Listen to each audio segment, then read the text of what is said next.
Does karma ever end, or does it simply become more interesting?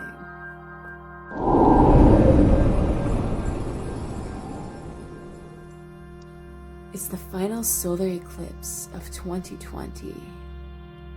This is an ego reset. All those notions with which you may be pollinating the land with faith, wisdom, and personal authority about all the places you wanted to visit, the people that you wanted to be, and the ecstasies you've conjured, and your intentions behind going there are getting a blank check that is being filled by the rushing waters of the subconscious denomination. Why do you want a particular thing to work out in a particular way? Who is that hidden hand behind the curtain pulling all those strings, leading you to the mark you wish to hit in life? Is that still the mark you wish to hit? Is that desire to hit the mark based on glories that have come to pass? Is the message you've been broadcasting with your life still the one you wish to convey? Or do the messages you have been indeed broadcasting include the ones you wish to create with your existence actively? Can you feel in your flesh, in your heart, in your soul that the target you are trying to hit with the ideas and ideals that you have been dominated by in your reality are fully in tune with the substrata of consciousness beneath them, pulling the nutrients from it like a crop planted in the soil? Or is there a disconnect, and the ideas you have for yourself are simply pretty prestigious looking flowers sitting in the window, cut off from their roots, biding their time? Where is your faith guiding you? To the future or to the past? Just feel it for a while. The words to deconstruct the experience and place it will surely show up soon after. Mercury conjunct the South Node in Sagittarius, near conjunct the Sun and Moon in Sagittarius. This is about objectivity about the past. Have your expansive ideals become dissociated from the matter at hand? Now is a fantastic time to put away golden calves, self-entitlements, and ivory tower ideals, and undeviate our humble human selves back to the sweet wisdom of natural law. But first, we have to get clear about the ways we've strayed and what we have allowed to lead us into the temptations of false exaltations. This need not be a mea culpa event, as the square to Neptune might have you believe. But if you've been a wee bit of a bell-tolling push-around and convincing yourself that it's for the sake of keeping the faith, let me refer you to the rational parts of your psyche for thorough examination of the house that this eclipse falls in. For optimal results, hold in your focus through this mental check with the question, what is natural law? How may I recognize and serve its wisdom? For hints, take some time to ask if there are any ways that you have been quietly bending natural law and the notions of wisdom instead to serve you. Neptune squares the nodes, blurring the line between the past and the future. Confusion between who I was and who I am becoming. Presence between who I was and who I am becoming.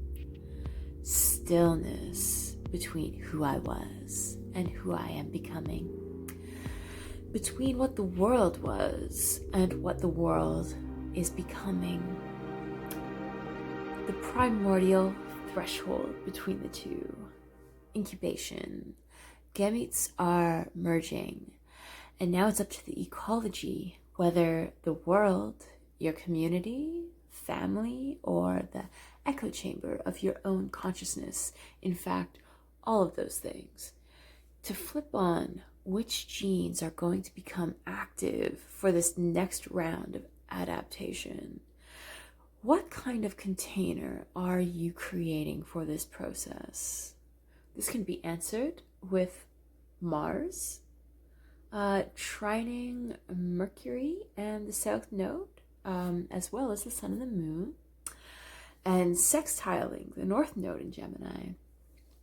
The willpower to turn reflection into action and create a better world based on objective reasoning. The desire to create a healthy ego and release self-indulgent and irrational habits for the betterment of community and communication. This is the container that you are creating. Do not be afraid of your ego. Acknowledge it head on and make the choice to own up to the energy that you are bridging to the planet, to life, to your peers, to the mirror. This is going to determine what kind of baby hatches out of the Pisces stew of Pandora-esque possibility. The Sun and Moon are quincunxing Lilith and Taurus. Have your ideals and principles been leading you to a place where you are blind to your material shadows and earthly desires? It happens to most people. The annoying and tragic news is that the desires we are unaware of have a way of sneaking up on us and, to varying degrees, sabotaging our lives, if not dictating them. The evolutionary win behind this is that owning it and honing it can give us the edge of self-awareness in ways that have been dictating the whole fact of sentience, if we choose it. So lean into what you've been running from. The energy to do this is going to be a lot easier with the ego lights out. That would normally pull you away from realizing these desires and shadows.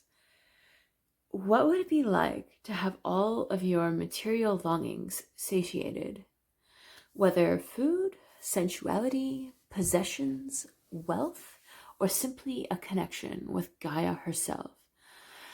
Just take a moment to really feel into that. However joyous, dark, however it satisfies or sickens you, just feel it and channel some of that decompartmentalized Sagittarian energy of faith into that felt sense that you already possess and are transmuting what you are desiring, inasmuch that as you acknowledge the full body of that desire within your whole body, and pay attention to what manifests by the next solar eclipse. Pluto is still coming on strong in Capricorn, quintiling Chiron in Aries, trining Lilith in Taurus, and semi-sextiling the Sun and the Moon. The desire to create something useful out of your wounds, cultivating a healthy approach to the unknown, clearing out the dead karmic threads that take away from presence and wisdom. They no longer serve creation by being held. Let them let you go.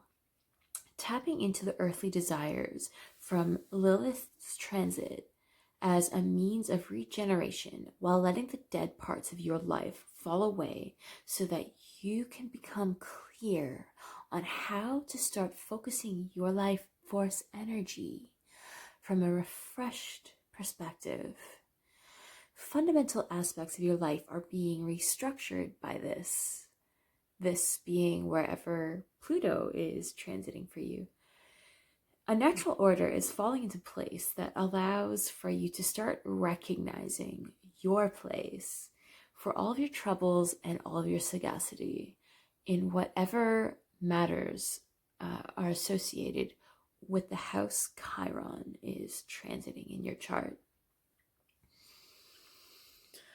Finally, Jupiter is conjuncting Saturn in Capricorn and sextiling Venus in Scorpio.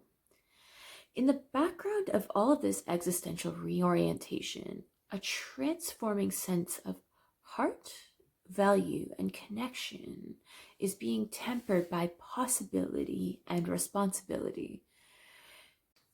This aspect is only loosely bound to the others in this chart as Venus moves away from opposition with Lilith and Jupiter and Saturn move away from a conjunction with Pluto. A bit of comfortable space from the intensity of the rest of the action of the day offers the breathing room necessary to begin genuinely taking the sense of responsibility that comes out of this eclipse to heart.